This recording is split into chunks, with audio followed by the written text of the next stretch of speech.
Ilang months na lang, goodbye Tiwarak na. So, kunting tiis na lang. Tingnan mo nga oh, ang kulit. Lalalala. Saan yung pupunta? Tingnan mo, iniwan yung mama niya. Ganyan yan kakulit. Tingnan mo, bumalik na naman.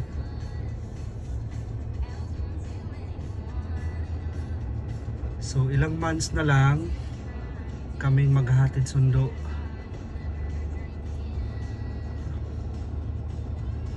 Lilipat na siya sa school namin. Sige, takbo, takbo.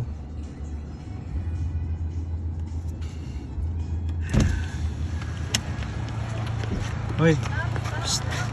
Astrid, pwede.